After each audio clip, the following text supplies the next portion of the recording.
Welcome back. അപ്പോൾ എല്ലാവരും സുഖമായിട്ടിരിക്കുന്നല്ലോ, നമ്മളിവിടെ സുഖമായിട്ടിരിക്കുന്നു. അപ്പം ഇന്നത്തെ ഈ ഒരു വ്ളോഗ് ഈവനിങ് ടു നൈറ്റ് റുട്ടീനാണ്. ഇന്ന് ഓർഡറുള്ള ഒരു ദിവസമാണ് കേട്ടോ. അപ്പോൾ ഓർഡറുള്ള ഒരു ദിവസത്തെ വൈകുന്നേരത്തെ കുറേയധികം വിശേഷങ്ങൾ ഇൻക്ലൂഡ് ചെയ്തിട്ടുള്ള ഒരു വ്ളോഗാണ്. നിങ്ങൾ സ്കിപ്പ് ചെയ്യാതെ കാണുക. അപ്പോൾ ഏകദേശം ഒരു 5 മണിയൊക്കെ ആയപ്പോഴാണ് കേട്ടോ ഞാൻ അടുക്കളയിലേക്ക് വന്നത്. രാത്രിയിലത്തേക്കിന് നമ്മൾ ഫുഡ് കൊടുക്കുന്നുണ്ട്. അപ്പോൾ ഇന്ന് മസാല ദോശയും സാമ്പാറും ചട്നി ഇഡ്ഡലിയാണ് നമ്മൾ ഓർഡർ എടുത്തിരിക്കുന്നത്. അപ്പോൾ അതനുസരിച്ചിട്ട് നമുക്ക് ഉണ്ടാക്കാനായിട്ടുണ്ട്. അപ്പോൾ masala dosa Indian coffee house style masala ദോശയാണ് കേട്ടോ. ഞാൻ അതിൻ്റെ റെസിപ്പി ഇതിന് മുന്നേ ചെയ്തിട്ടുള്ളതാണ്. നിങ്ങൾ വീഡിയോ കാണാത്തവരാണെങ്കിൽ അതിൻ്റെ ലിങ്ക് ഞാൻ ഡിസ്ക്രിപ്ഷനിൽ കൊടുത്തേക്കാം. അപ്പോൾ ഒന്ന് നിങ്ങൾ ചെക്ക് ചെയ്ത് നോക്കണം കേട്ടോ. പിന്നെ ഇതാ ഞാൻ പരിപ്പ്, സാമ്പാറിന് വേണ്ടിയിട്ടുള്ള പരിപ്പൊക്കെ ഒന്ന് കഴുകി കുതിരാനായിട്ട് വെച്ചിട്ടുണ്ടായിരുന്നു. സാമ്പാറിന് വേണ്ട കഷ്ണങ്ങളൊക്കെ ഒന്ന് ഞുറുക്കി എടുത്തിട്ടുണ്ടായിരുന്നു. അപ്പോൾ സാമ്പാറിൻ്റെ റെസിപ്പിയൊക്കെ ഞാൻ ഇതിന് മുന്നേ ഷെയർ ചെയ്തിട്ടുള്ളതാണ്. എന്നാലും ജസ്റ്റ് ഒന്ന് പറയാം. ഞാനിതാ അവൈലബിൾ ആയിട്ടുള്ള എല്ലാ വെജിറ്റബിൾസും എടുത്തിട്ടുണ്ട്. പടവലങ്ങ, പൊട്ടറ്റോ, മത്തങ്ങ, ക്യാരറ്റ്, അതുപോലെ തന്നെ വെള്ളരിക്ക, പിന്നെ അതിനകത്തോട്ട് സവാള ഇട്ടിട്ടുണ്ടായിരുന്നു.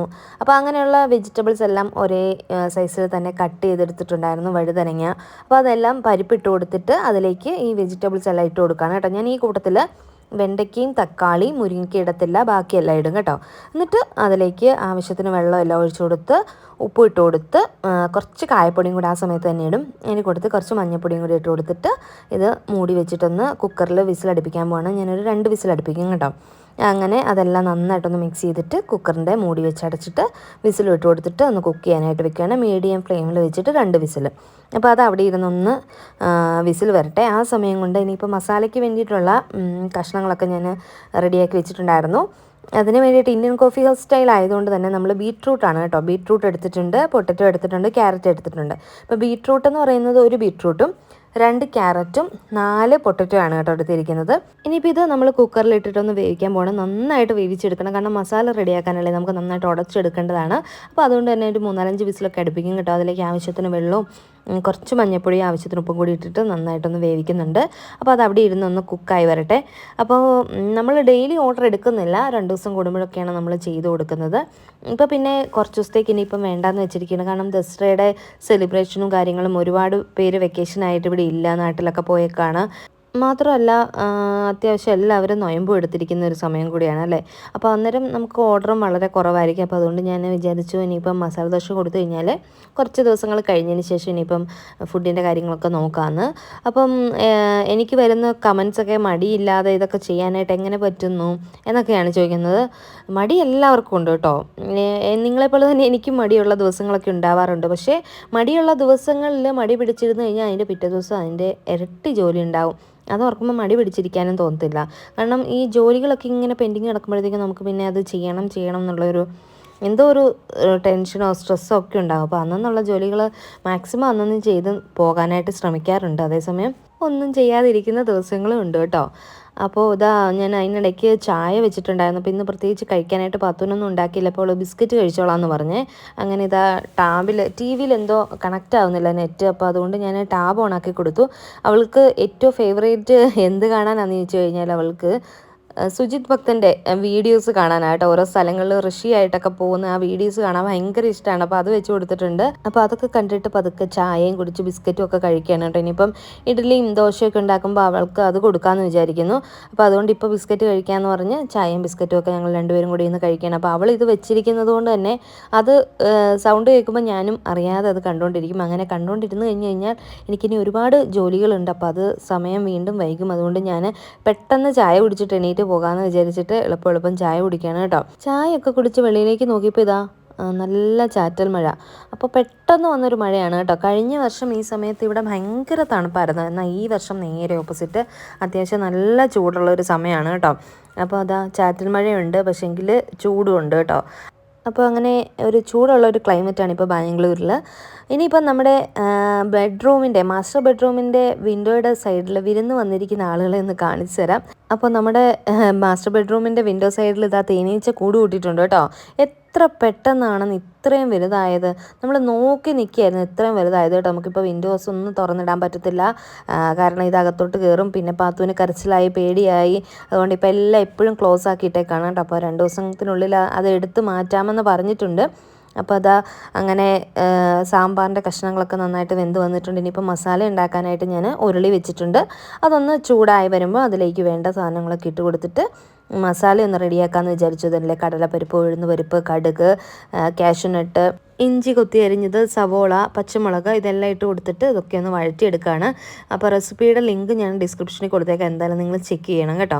പിന്നെ ഒരു പാൻ വെച്ച് അതിലേക്ക് എണ്ണ ഒഴിച്ച് ചൂടായി വന്നപ്പോൾ അതിലേക്ക് കൊച്ചുള്ളിയും വെണ്ടയ്ക്കായും മുരിങ്ങയ്ക്കായും അരിഞ്ഞത് ഇട്ട് കൊടുത്തിട്ടുണ്ട്. നമ്മൾ സാമ്പാറൊക്കെ ഉണ്ടാക്കുന്ന സമയത്ത് കൊച്ചുള്ളി കുറച്ച് അധികം ഇട്ട് കൊടുക്കുകയാണെങ്കിൽ സാമ്പാറിന് ടേസ്റ്റ് കൂടും. അപ്പോൾ ഇതൊക്കെ ഒന്ന് സെപ്പറേറ്റ് ഒന്ന് വഴറ്റിയിട്ടാണ് ഞാൻ എപ്പോഴും ചേർക്കുക. പിന്നെ പൊടികളായിട്ട് കുറച്ചധികം സാമ്പാർ പൊടി ഇട്ടിട്ടുണ്ട്, കുറച്ച് മല്ലിപ്പൊടിയും കുറച്ച് മുളക് പൊടിയും പിന്നെ കായപ്പൊടിയും ഉലുവാപ്പൊടിയാണ് കേട്ടോ ഇട്ട് കൊടുക്കുന്നത്. നേരത്തെ വെജിറ്റബിൾസ് കുക്ക് ചെയ്യുന്ന സമയത്ത് മഞ്ഞൾപ്പൊടി ഇട്ട് കൊടുത്തിട്ടുണ്ടായിരുന്നു, അതുകൊണ്ട് തന്നെ ഇപ്പോൾ മഞ്ഞൾപ്പൊടി ഇടുന്നില്ല. എന്നിട്ട് പൊടികളുടെ പച്ചമണമൊക്കെ മാറി വന്നു കഴിയുമ്പോൾ അതിലേക്ക് തക്കാളിയും കൂടി ഇട്ട് കുക്കായി കഴിയുമ്പോൾ അത് നമ്മൾ നേരത്തെ വേവിച്ച് വെച്ചിട്ടുണ്ടായിരുന്ന സാമ്പാറിൻ്റെ കഷ്ണങ്ങളിലേക്ക് ഇട്ട് കൊടുത്തിട്ട് നന്നായിട്ടൊന്ന് മിക്സ് ചെയ്തിട്ട് ഒരു 3-4 മിനിറ്റ് ഒന്ന് തിളപ്പിക്കണം. പുളി കുറവായിട്ട് തോന്നുവാണെങ്കിൽ പുളിവെള്ളം കുറച്ച് ചേർത്ത് കൊടുത്ത് നന്നായിട്ട് മിക്സ് ചെയ്ത് ആവശ്യത്തിന് ഉപ്പൊക്കെ ഇട്ട് അതൊന്ന് തിളപ്പിക്കാനായിട്ട് മാറ്റി വയ്ക്കുക. ഈ സമയത്ത് മസാലയ്ക്ക് വേണ്ടിയിട്ട് കുക്ക് ചെയ്ത വെജിറ്റബിൾസൊക്കെ നന്നായിട്ടൊന്ന് ഉടച്ചെടുത്തു.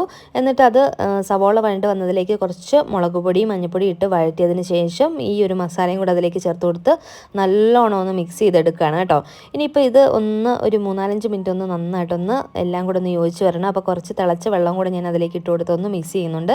എന്നിട്ട് അത് അവിടെ ഇരുന്ന് നന്നായിട്ടൊന്ന് യോജിച്ച് വരട്ടെ കേട്ടോ.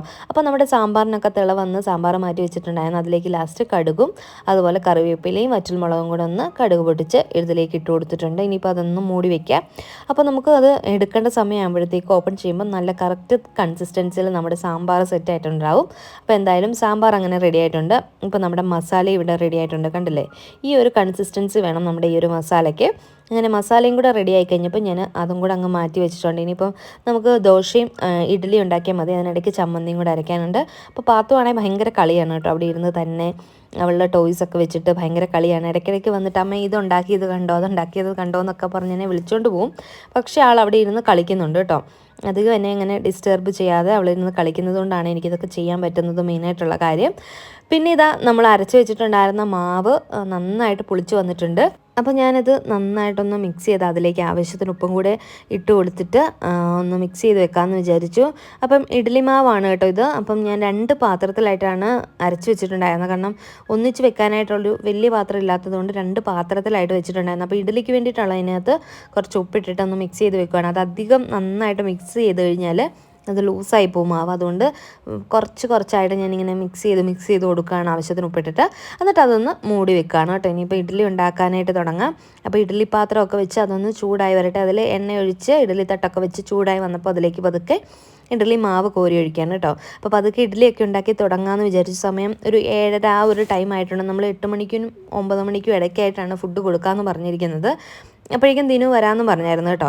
അപ്പോൾ അതുകൊണ്ട് ഇതാ ഇഡ്ഡലിയൊക്കെ ഒരു സെറ്റ് അവിടെ വെച്ചിട്ടുണ്ട്. അങ്ങനെ 7:30-ക്കൊക്കെ തുടങ്ങുവാണെങ്കിൽ പതുക്കെ നമുക്കത് പെട്ടെന്ന് റെഡിയാക്കി എടുക്കാം. പിന്നെ ദോശ നമ്മൾ ചൂടോടെ വേണമല്ലോ കൊടുക്കാൻ. അപ്പോൾ അത് നല്ല സോഫ്റ്റ് ആയിട്ടുള്ള ഇഡ്ഡലിയൊക്കെ ഇവിടെ റെഡിയായി വന്നിട്ടുണ്ട്. അങ്ങനെ ഇഡ്ഡലി ഒരു തവണത്തെ കുക്കായി വന്ന് ചൂടാറി കഴിഞ്ഞപ്പോൾ ഞാൻ പതുക്കെ അത് പാത്രത്തിലേക്ക് മാറ്റിയിടുകയാണ് കേട്ടോ. അപ്പോൾ അതാ ഒരു സെറ്റ് ഇഡ്ഡലി നമ്മൾ 3 എണ്ണമാണ് പറഞ്ഞിരുന്നത്. പിന്നെ എക്സ്ട്രാ പറഞ്ഞവർക്ക് എക്സ്ട്രാ ഇഡ്ഡലിയും കൂടെ വെച്ച് കൊടുക്കാമെന്നാണ് വിചാരിച്ചത്. അങ്ങനെ ഇഡ്ഡലി തട്ടിൽ നിന്നൊക്കെ മാറ്റിയതിന് ശേഷം വീണ്ടും ഇതിങ്ങനെ ഇതേ പ്രോസസ്സ് നമ്മൾ വീണ്ടും ചെയ്തുകൊണ്ടിരിക്കണം. അപ്പോൾ അങ്ങനെ ഇഡ്ഡലിയൊക്കെ മാറ്റി മൂടി വെച്ചിട്ടുണ്ട്. ഇനിയിപ്പോൾ അടുത്ത ട്രിപ്പ് നമ്മൾ അങ്ങനെ തന്നെ ഒഴിച്ചിട്ടുണ്ട് കേട്ടോ. അപ്പോൾ പാത്തുവിന് ഞാൻ അപ്പോൾ തന്നെ ഇഡ്ഡലിയും സാമ്പാറും ചമ്മന്തിയും കൂടെ കൊടുത്തു. അവൾ വൈകുന്നേരം കാര്യമായിട്ടൊന്നും കഴിച്ചില്ലല്ലോ, ചായയും ബിസ്ക്കറ്റും എല്ലാം കഴിച്ചുള്ളൂ. അപ്പോൾ പെട്ടെന്ന് തന്നെ അവൾക്ക് കൊടുത്തു. അവൾ അത് അവിടെ ഇരുന്ന് കഴിക്കുന്നുണ്ട് കേട്ടോ. അപ്പോൾ ഇപ്പം ഈയിടെ ചുമയും പനിയൊക്കെ വന്നതിന് ശേഷം നേരത്തെ പോലെ ഒരു ഭക്ഷണം കഴിപ്പൊന്നും ഇല്ല, ഭയങ്കര മടിയൊക്കെ ആയി വരുന്നുണ്ട് കേട്ടോ. നേരത്തെ എന്ന് പറഞ്ഞു കഴിഞ്ഞാൽ അവൾക്ക് വിശന്ന് കഴിഞ്ഞാൽ അവൾ ചോദിച്ചു മേടിച്ച് കഴിച്ചോളുമായിരുന്നു. പക്ഷേ ഇപ്പം ഈയിടെയായിട്ട് അവൾക്ക് കുറച്ച് ഭക്ഷണം കഴിക്കാനൊക്കെ മടിയുണ്ട്. അപ്പോൾ അതിന് ഓഫീസിൽ നിന്ന് വന്നായിരുന്നു. എന്നിട്ട് ഇതാ നമ്മൾ സാമ്പാറൊക്കെ നല്ല സെറ്റായിട്ടുണ്ട്. അതൊക്കെ ഒന്ന് പാക്ക് ചെയ്യാണ്. സാമ്പാറും ചമ്മന്തി എല്ലാം ഒന്ന് പാക്ക് ചെയ്ത് വെക്കുന്നുണ്ട്. അപ്പോൾ ആ സമയത്ത് പിന്നെ ഞാൻ ദോശയും കൂടെ ചുടാനായിട്ട് തുടങ്ങി. കാരണം ചൂടോടെ ഒന്ന് പാക്ക് ചെയ്യാമല്ലോ എന്ന് വിചാരിച്ചിട്ട്. അപ്പോൾ അതാ മസാല ദോശയ്ക്ക് വേണ്ടിയിട്ട് മാവ് കുറച്ചൊന്ന് ലൂസാക്കി എടുത്തിട്ടുണ്ടായിരുന്നു. അതിലേക്ക് നെയ്യൊക്കെ നന്നായിട്ട് ഒഴിച്ച് കൊടുത്ത് അത് അത്യാവശ്യം ഒന്ന് കളറൊക്കെ ഒന്ന് ചേഞ്ചായി വരുമ്പോൾ ഒന്ന് തിരിച്ചും കൂടി ഇടും കേട്ടോ, ഒന്ന് പെട്ടെന്ന് കുക്കാകാൻ വേണ്ടിയിട്ട്. എന്നിട്ട് വീണ്ടും നമ്മൾ തിരിച്ചിട്ടിട്ട് അതിലേക്ക് മസാലയൊന്ന് വെച്ച് കൊടുക്കുകയാണ് നടുക്കായിട്ട്. അപ്പോൾ ഇതാ നമ്മുടെ മിനി മസാല ദോശ ഇവിടെ റെഡി ആയിട്ടുണ്ട്. നമ്മൾ മിനി മസാല ദോശയാണ് കൊടുക്കുന്നത്. നമ്മുടെ വലിയ പാനില്ലാത്തതുകൊണ്ട് ചെറിയ മസാല ദോശയാണ് കേട്ടോ കൊടുക്കുന്നത്. അപ്പോൾ നല്ല അടിപൊളി ടേസ്റ്റി ആയിട്ടുള്ള ഇന്ത്യൻ കോഫി ഹൗസ് സ്റ്റൈലിൽ മസാല ദോശ റെഡി ആയിട്ടുണ്ട്. അപ്പോൾ ഓരോന്നും ഞാൻ ചുട്ടു കൊടുക്കുമ്പോൾ ദിനം അത് പാക്ക് ചെയ്ത് വെക്കുകയാണ്. എൻ്റെ കൂട്ടത്തിൽ തന്നെ ഇഡ്ഡലിയും റെഡിയായി വന്നുകൊണ്ടിരിക്കുന്നുണ്ട് കേട്ടോ. ഓരോ തവണ റെഡി ആവുന്നതും ഞാൻ കാസ്ട്രോളിലേക്ക് മാറ്റുന്നുണ്ട്. അപ്പോൾ ഇതാ ഫോയിൽ പേപ്പറിലാണ് ഈ മസാല ദോശയുടെ ചൂട് പോകാതിരിക്കാൻ വേണ്ടിയിട്ട് പാക്ക് ചെയ്യുന്നത് കേട്ടോ. അപ്പോൾ ഇതാ ഓരോന്നിങ്ങനെ പാക്ക് ചെയ്തുകൊണ്ടേയിരിക്കുന്നു. ചിലത് പാക്ക് ചെയ്യുന്ന അപ്പം തന്നെ കൊണ്ടേയും കൊടുക്കുന്നുണ്ട്. കാരണം ദോശയൊക്കെ കുറേ സമയം ഇരുന്ന് കഴിഞ്ഞ് കഴിഞ്ഞാൽ കഴിക്കുമ്പോൾ ഒരു രുചി ഉണ്ടാവില്ല, തണുത്ത് കഴിഞ്ഞാൽ കൊള്ളത്തില്ല. അതുകൊണ്ട് ചൂടോടെ ഇതിനും അത് കൊണ്ടേയും കൊടുക്കുന്നുണ്ട് കേട്ടോ. അപ്പോൾ അതാ ഇഡ്ഡലിയൊക്കെ പാക്ക് ചെയ്ത് കൊണ്ടുപോയി കൊടുക്കുമായിരുന്നു. അപ്പോൾ ഇതാ ലാസ്റ്റത്തെ കൂടെ എടുത്തുകൊണ്ട് പോവാണ് കേട്ടോ. അപ്പോൾ ആവുന്ന ചൂടോടെ തന്നെ അങ്ങ് കൊണ്ടുപോയി കൊടുക്കുവാണെങ്കിൽ ആ പണി കഴിയുമല്ലോ എന്ന് വിചാരിച്ചിട്ട് അപ്പോൾ പോകുന്നുണ്ടായിരുന്നു. അങ്ങനെ ഇതിനു ലാസ്റ്റത്തെ കൊണ്ട് കൊടുക്കാനായിട്ട് പോയ സമയം കൊണ്ട് പിന്നെ ഞാൻ ബാക്കി പെട്ടെന്നൊന്ന് ക്ലീൻ ചെയ്യാമെന്ന് വിചാരിച്ചു. അങ്ങനെ കിച്ചണും ഒക്കെ ക്ലീൻ ചെയ്ത് പിന്നെ ഇതിന് വന്നു കഴിഞ്ഞ് ഫുഡൊക്കെ കഴിച്ചിട്ട് പിന്നെ കിടക്കാമല്ലോ എന്ന് വിചാരിച്ചിട്ട് ഇതാ എല്ലാം ക്ലീൻ ആക്കിയിട്ടുണ്ട് കേട്ടോ. നമുക്ക് കഴിക്കാനുള്ള ഫുഡ് മാത്രം എടുത്ത് വെച്ചിട്ട് ബാക്കി എല്ലാം ക്ലീൻ ചെയ്തിട്ടുണ്ട്. നമ്മൾ കുറച്ചധികം ഫുഡൊക്കെ ഒന്നിച്ചുണ്ടാക്കുമ്പോഴത്തേക്കും നമുക്ക് കുക്കിങ് വലിയ ബുദ്ധിമുട്ടൊന്നും ഉണ്ടാവില്ല. പക്ഷേ ലാസ്റ്റ് വരുന്ന ആ ഒരു ക്ലീനിങ് പ്രോസസ്സ് ഉണ്ടല്ലോ, അത് ഭയങ്കര ബുദ്ധിമുട്ടായിരിക്കും. എല്ലാം ഒന്ന് ക്ലീൻ ആക്കി വരുമ്പോഴത്തേക്കും ഒരുപാട് ടൈം എടുക്കും. മാത്രമല്ല പാത്രങ്ങളാണെങ്കിൽ ഒരുപാട് പാത്രങ്ങൾ വരും. അപ്പം മാക്സിമം ഞാൻ അപ്പോൾ ഒന്ന് ക്ലീൻ ആക്കി ഇടാനായിട്ട് ശ്രദ്ധിക്കാറുണ്ട് കേട്ടോ. അപ്പോൾ ലാസ്റ്റ് വരുമ്പോൾ വലിയ ബുദ്ധിമുട്ടില്ല. അപ്പോൾ ഇതൊക്കെയായിരുന്നു നമ്മുടെ ഇന്നത്തെ ഈ ഒരു വീഡിയോ എന്ന് പറയുന്നത്. പിന്നെ ഇത് നമ്മൾ നേരത്തെ കാണിച്ചിട്ടുണ്ടായിരുന്ന ആ ഒരു തേനീച്ചക്കൂടുണ്ടല്ലോ, അതൊക്കെ ഒന്ന് റിമൂവ് ചെയ്തപ്പോൾ തേനീച്ചയെല്ലാം ഇങ്ങനെ പാറി നടക്കുന്നതാണ് കേട്ടോ കാണുന്നത്.